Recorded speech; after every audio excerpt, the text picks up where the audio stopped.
नमस्कार, सत श्री अकाल, सलाम दोस्तों। मैं रोहित गुप्ता, मेरे यूट्यूब चैनल रोहित क्लासेस में आपका तहे दिल से स्वागत है। दोस्तों, हम यहाँ मास्टरिंग आधुनिक वर्ल्ड हिस्ट्री पढ़ रहे थे, जिसमें दोस्तों हमारा अध्याय नंबर 9 यानी चैप्टर 9 संयुक्त राष्ट्र संघ यानी यूनाइटेड नेशन ऑर्गेनाइजेशन चल रहा था, जिसका टॉपिक नंबर 4 आज हम लोग पढ़ने जा रहे हैं। तो वीडियो को स्टार्ट करने से पहले आप सभी लोगों से अनुरोध है कि जो लोग भी इस वीडियो को देख रहे हैं वो प्लीज़ वीडियो को लाइक कर दीजिए। चैनल को अब तक जिन्होंने सब्सक्राइब नहीं किया है दोस्तों, वो प्लीज़ चैनल को सब्सक्राइब करके बेल आइकन प्रेस कर दीजिए, ताकि आने वाले वीडियोज़ आपको सही टाइम पर मिल सके। और वीडियो को ज़्यादा से ज़्यादा लोगों में दोस्तों शेयर कर दीजिए, ताकि ये वीडियो और भी लोगों तक पहुँच सके। ओके, तो चलिए स्टार्ट करते हैं। संयुक्त राष्ट्र संघ पर फैसला। यूएन लगभग आधी सदी से काम कर रहा है, पर वह अभी अपने मूल लक्ष्य के करीब भी नहीं पहुंचा है। दुनिया में अभी भी अनेक आर्थिक और सामाजिक समस्याएं हैं, ठीक है, प्रॉब्लम्स हैं, हमले और युद्ध हो रहे हैं। यूएन की असफलता का प्रमुख कारण है उसकी व्यवस्था में कमजोरी। पहला पॉइंट है स्थायी सेना का न होना। शक्तिशाली देशों का अपना हित यदि जुड़ा हो तो उन्हें फैसलों पर राजी करना काफ़ी मुश्किल होता है। यदि मनाने और दबाव से भी दुनिया भर के लोगों के विचारों को ना माना जाए तो यूएन को सदस्य देश पर सेना देने के लिए निर्भर रहना पड़ता है, ताकि वह फैसले पर अमल कर सके। जैसे यूएसएसआर ने यूएन की हंगरी 1956 ईस्वी और अफ़गानिस्तान 1980 ईस्वी से रूसी सेना हटाने की मांग को नज़रअंदाज कर दिया। यूएन के सोमालिया 1992 से 95 ईस्वी और बोस्निया 1992 से 95 ईस्वी के झगड़े में शामिल होने पर यह दिखाई दे गया कि यूएन युद्ध रोकने में असफल रहा, क्योंकि दोनों ही पक्ष लड़ाई रोकने को तैयार नहीं थे। यूएसए और ब्रिटेन दोनों ही यूएन की बिना इजाज़त के 2003 ईस्वी में इराक पर हमला करने का निश्चय कर चुके थे, और यूएन कुछ भी नहीं कर सका। और ख़ास तौर पर अब जब यूएसए दुनिया का सबसे ताकतवर देश बन चुका था और एकमात्र सुपर पावर है, ठीक है भाई, उसके आगे किसी का चलता भी नहीं है। आगे देखते हैं दोस्तों। आगे है हमारा नंबर 2, यूएन को कब शामिल होना चाहिए। झगड़े के दौरान ठीक किस समय यूएन को शामिल होना चाहिए, इसमें बड़ी समस्या है। कभी तो झगड़ा इतना लंबा चलता जाता है कि समस्या को सुलझाना और मुश्किल हो जाता है, और कभी उसमें शामिल होने में हिचक इतनी लंबी हो जाती है कि वह उसमें थोड़ा सा ही शामिल रहता है। यह वियतनाम के युद्ध और अंगोला के युद्ध में हुआ। इससे यूएन पर फैसला ना लेने के और मजबूत ना होने के आरोप लगे। इस कारण से कुछ राज्यों का अपने प्रांतीय संस्थान पर ज़्यादा भरोसा दिखा, जैसे नाटो को शांति बनाए रखने के लिए, और कई ऐसे समझौते भी किए गए जिसमें यूएन को शामिल नहीं किया गया था। जैसे कि वियतनाम युद्ध के बाद 1979 यानी 1979 ईस्वी में इजराइल और इजिप्ट के बीच कैंप डेविड शांति, और उसी वर्ष रोडेशिया या जिम्बाब्वे की समस्या का समझौता। आगे आलोचक अब यह कहने लगे थे कि यूएन असंगत हो चुका है और अब यह केवल प्रचार भाषणों का क्षेत्र रह गया है। इसका कुछ कारण यह भी है कि सुरक्षा परिषद का कामकाज स्थायी सदस्यों द्वारा वीटो के कारण रुक जाता है। यद्यपि शांति के लिए इकट्ठा होना यह प्रस्ताव इसे कुछ हद तक संतुलित कर सकता था, पर वीटो के कारण फैसला लेने में बड़ी देर हो जाती थी। यदि हमलावर को यह पता चल जाए कि उसकी सेना का सामना यूएन की सेना से जो पूरी तरह सशक्त है, तो इससे उसकी हिम्मत कम हो सकती है। जैसे कि इराक कुवैत सीमा पर 1990 ईस्वी में यदि यूएन की सेना भेजी गई होती, या सर्बिया क्रोएशिया सीमा पर 1991 ईस्वी में सर्बिया की ओर से सेना होती, तो दुश्मन के हमले को रोका जा सकता था। ठीक है, अब हम लोग सी पॉइंट देखेंगे। अब हमारा सी पॉइंट है 1970 ईस्वी से यूएन की सदस्यता का बढ़ना। 1970 ईस्वी से यूएन के सदस्यता बढ़ने के कई तरह की समस्याएं खड़ी हो गई। 1970 तक तीसरी दुनिया, अफ्रीका और एशिया के सदस्यों का बहुमत था। जैसे जैसे ये देश इकट्ठे होकर काम करने लगे तो केवल इन्हीं देशों के प्रस्ताव पास होने निश्चित होने लगे और पश्चिमी देशों और कम्युनिस्ट ब्लॉक के प्रस्तावों को जनरल असेंबली में पास कराना मुश्किल होने लगा।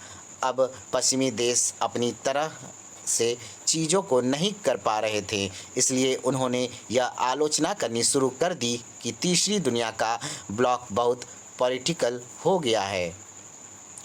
यह कहने का अर्थ था पश्चिम की नामंजूरी। उदाहरण के लिए 1974 ईस्वी में यूनेस्को ने उपनिवेशवाद और साम्राज्यवाद के विरुद्ध एक प्रस्ताव मंजूर किया था। 1979 ईस्वी में यानी 1979 में जब पश्चिमी ब्लॉक ने जनरल असेंबली में आतंकवाद के विरुद्ध प्रस्ताव रखा तो इसे अरब राज्यों और सहयोगियों ने असफल करा दिया। 1983 ईस्वी में यूनेस्को की जनरल कांग्रेस में मतभेद अपने चरम पर पहुंच गए। बहुत से पश्चिमी देशों ने, जिसमें यूएसए भी शामिल था, उन्होंने यूनेस्को पर अयोग्य और बेकार होने और ऐसे राजनीतिक लक्ष्यों पर अमल करने का आरोप लगाया जिन्हें कोई भी मंजूर नहीं करेगा। और मामला और भी तूल पकड़ गया जब कम्युनिस्ट राज्यों में विदेशी पत्रकारों को आंतरिक लाइसेंस देने का प्रस्ताव रखा गया। यूएसए के अनुसार यदि ऐसा हुआ तो सदस्य देश एक दूसरे के मीडिया संस्थान पर प्रभावी सेंसरशिप लगा सकते हैं। नतीजा यह हुआ कि 1 जनवरी 1985 ईस्वी को यूएसए ने यूनेस्को से हट जाने की घोषणा कर दी, क्योंकि उसकी नज़र में अब यूनेस्को आज़ाद समाज के मूल संस्थान का शत्रु बन गया है। ख़ास तौर पर आज़ाद बाज़ार और आज़ाद प्रेस का ब्रिटेन और सिंगापुर ने भी इसी कारण से 1986 ईस्वी में खुद को यूनेस्को से अलग कर लिया। ब्रिटेन दोबारा 1997 ईस्वी में शामिल हुआ और यूएसए 2002 ईस्वी में। ठीक है, आगे देखते हैं दोस्तों। आगे है हमारा डी नंबर पॉइंट, एजेंसियों के प्रयास और संसाधनों का प्रयोग व्यर्थ।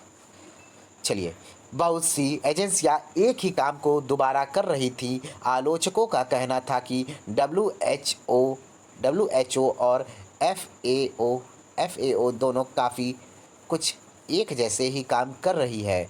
1984 ईस्वी में एफएओ की प्रशासन पर ज़रूरत से ज़्यादा खर्च करने पर और कृषि व्यवस्था में पर्याप्त सुधार न करने के कारण आलोचना की गई। गेट और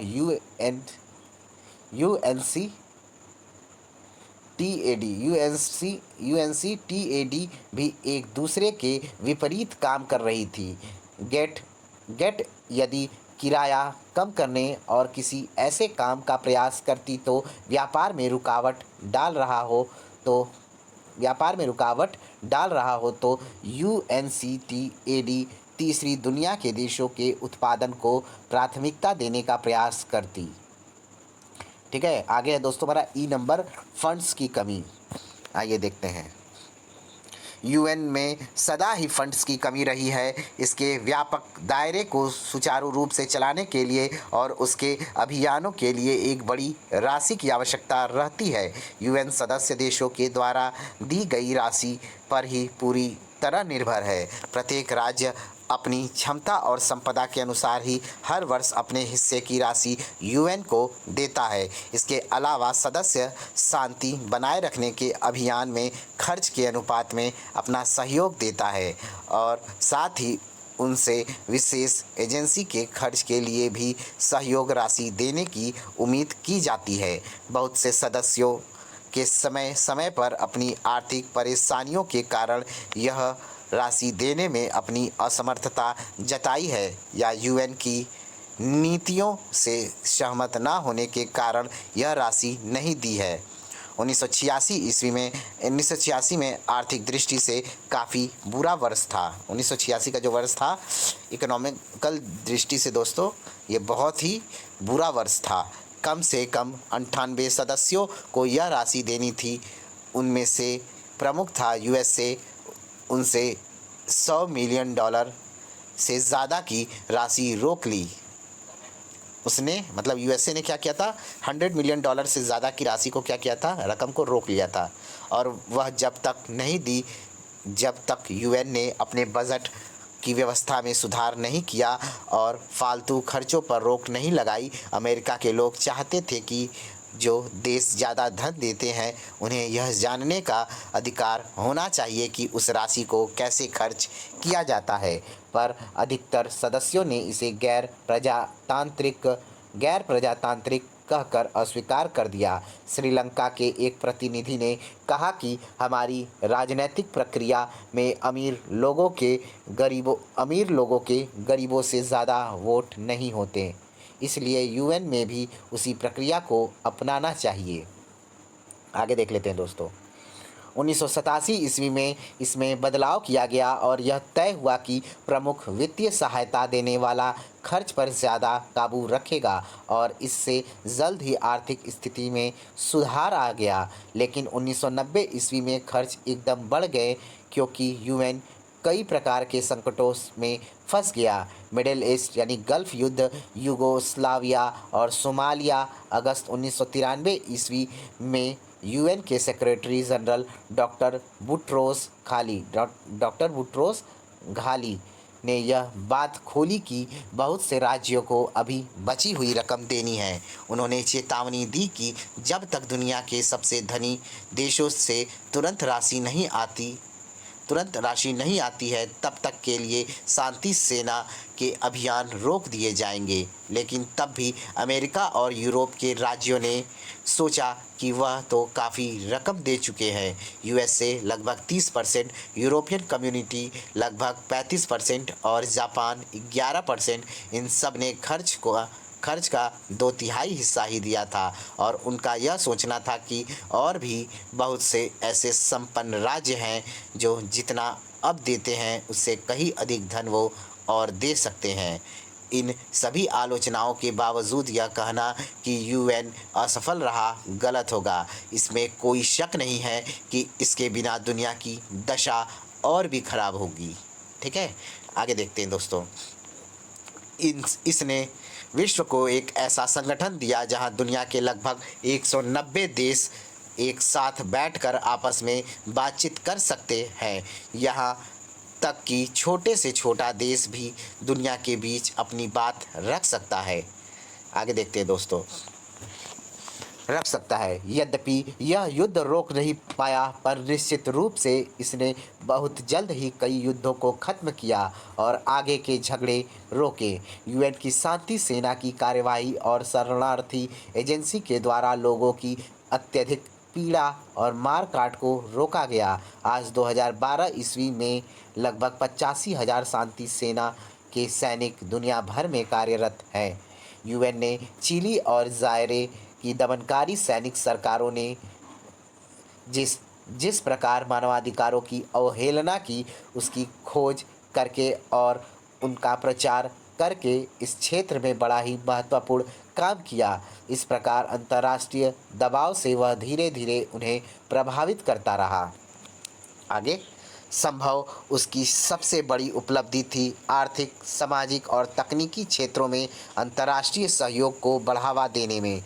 लाखों लोग, खासकर गरीब देशों में, आज यूएन एजेंसियों के ही कामों के कारण बेहतर हालत में है। आज भी वह अनेक समस्याओं से जूझ रहा है। यूनेस्को, आईएलओ और डब्ल्यूएचओ मिलकर नशे के शिकार लोगों की सहायता में लगे हुए हैं और 15 के करीब कॉन्फ्रेंस एड्स पर हुई है जिनमें इस भयावह बीमारी के विरुद्ध संघर्ष किया जा रहा है, खास तौर पर अफ्रीका में।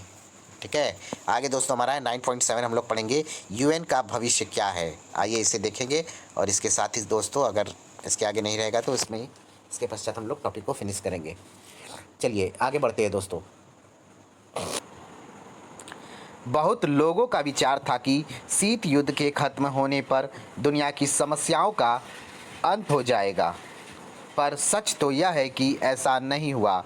1990 के दौरान पहले से भी ज़्यादा झगड़े हुए और दुनिया अस्थिर होती चली गई। स्पष्ट है कि ऐसी हालत में यूएन की अंतर्राष्ट्रीय स्तर पर शांति बनाए रखने में महत्वपूर्ण भूमिका थी और बहुत से लोग तो यूएन के द्वारा सुधार और मजबूती के लिए प्रतीक्षा में आज भी हैं। आगे, कोफ़ी कोफ़ी अन्नान अन्नान जो दिसंबर 1996 ईस्वी में सेक्रेटरी जनरल बने थे, उनका उनसे पूर्व के यूएन की शांति सेना के अभियान की तुलना में बहुत अधिक सम्मान था। वे संस्थान की कमजोरियों को बहुत अच्छी तरह से जानते थे, आगे अच्छी तरीके से जानते थे और उसके लिए कुछ करने का निश्चय कर चुके थे। उन्होंने यूएन के सभी शांति अभियानों पर दोबारा से गहराई से विचार करने को कहा और जो रिपोर्ट आई वो 2000 में प्रकाशित हुई।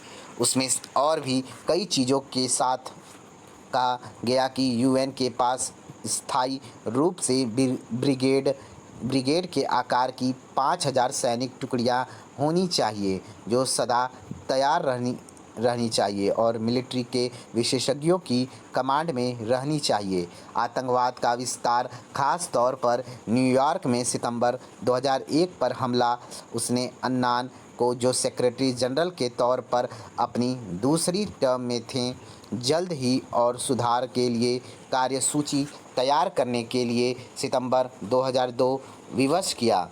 योजना यह थी कि ऐसा सुधार हो जो यूएन को आतंकवाद से लड़ने के लिए मजबूत बना दे और इसमें बजट व्यवस्था को काफ़ी सुधारने की भी बात की गई थी। इसमें समय लगता है, परंतु इसमें से कोई भी सुधार ऐसा नहीं था जो संभव न हो सके। आगे, लेकिन सबसे बड़ी समस्या जो शीत युद्ध के बाद से ही और यूएसए के आने से एक ही महाशक्ति के रूप में पनप रही थी, वह थी यूएन और यूएसए के बीच भावी संबंध। 2001 ईस्वी में जैसे ही बुश का प्रशासन हुआ, तनाव बढ़ गया। पहले ही वर्ष में नई सरकार ने 1972 ईस्वी में बैलिस्टिक मिसाइल समझौते को रद्द कर दिया। यही नहीं, यूएसए ने 1997 ईस्वी के कोयोतो प्रोटोकॉल जिसमें ग्रीन हाउस गैस को छोड़ने की सीमा तय की गई थी और नए यूएन क्रिमिनल कोर्ट के रोम स्टैचू और साथ ही सुरक्षा परिषद के आतंकवाद के विरुद्ध लड़ाई के प्रस्ताव, इसलिए कि वह अपना ही एक सुरक्षा दल बनाना चाहता था, जैसा भी वो चाहे, को भी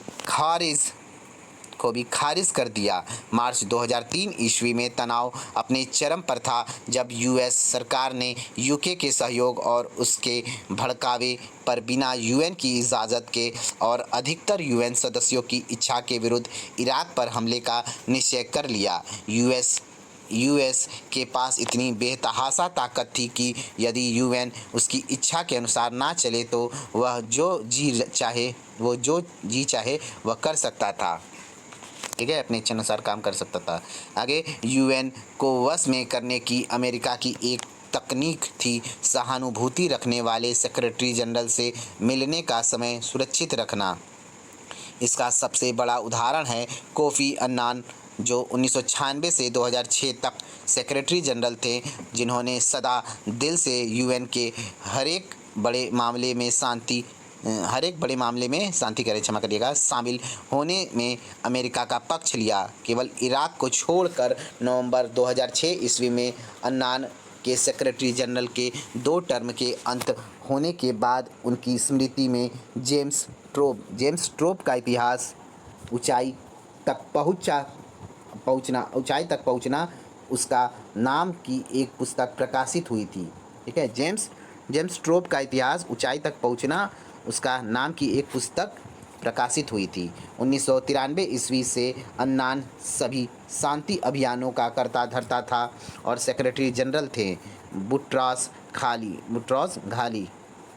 बुट्रोस घाली ने यूएन मिशन को सोमालिया भेजने से इनकार करके और सर्बिया पर नाटो बमबारी की देर कराकर वाशिंगटन को नाराज कर दिया था।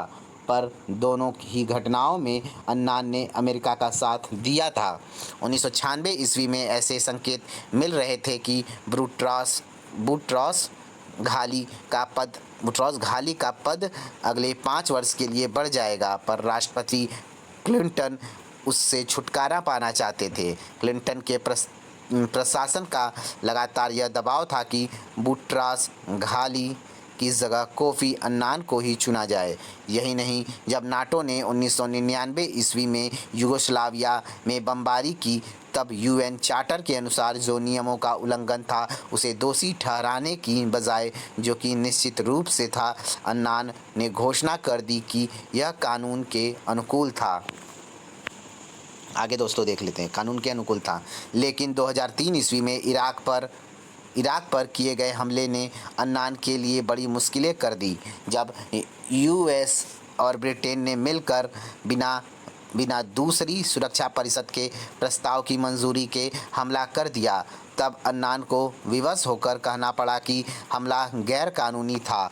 जब एक बीबीसी के साक्षात्कार में उससे पूछा गया कि क्या आपको इस बात की फिक्र है कि यूएस एक ऐसी एकमात्र महाशक्ति बनता जा रहा है जिसे कोई नहीं रोक सकता, तब उसका उत्तर था, मेरा विचार है कि अंत में सभी लोग इसी निष्कर्ष पर पहुंच रहे हैं कि सहयोगियों के साथ मिलकर काम करना ही सबसे अच्छा या सबसे ज़्यादा अच्छा है। इस सादे से उत्तर से सारी स्थिति समझ आ जाती है। आने वाले समय में यूएन के लिए काम कराने का रास्ता तलाशना एक चुनौती होगी, और बेहतर होगा यूएस की ताकत और प्रभाव का उपयोग करना, ना कि उसके आदेश के अनुसार चलना या उसकी जी हुजूरी करना। ठीक है दोस्तों, तो इस प्रकार से दोस्तों हमारा यूनाइटेड नेशन ऑर्गेनाइजेशन का जो वीडियो है आज हम लोगों ने समाप्त कर लिया है। कृपया दोस्तों आप लोग जल्दी से मेरे चैनल को सब्सक्राइब कर लीजिए। जितने भी नए यूज़र्स इस वीडियो को देख रहे हैं, वीडियो को लाइक कर दीजिए और वीडियो को ज़्यादा से ज़्यादा लोगों में शेयर कर दीजिएगा, ताकि ये वीडियो और भी लोगों तक पहुंच सके दोस्तों। ठीक है, नेक्स्ट वीडियो में हम लोग देखते हैं कौन से चैप्टर को स्टार्ट करेंगे। Okay, bye bye, good night, take care, शुभ रात्रि दोस्तों। आप लोग खूब पढ़ते रहिए, bye bye, thank you so much.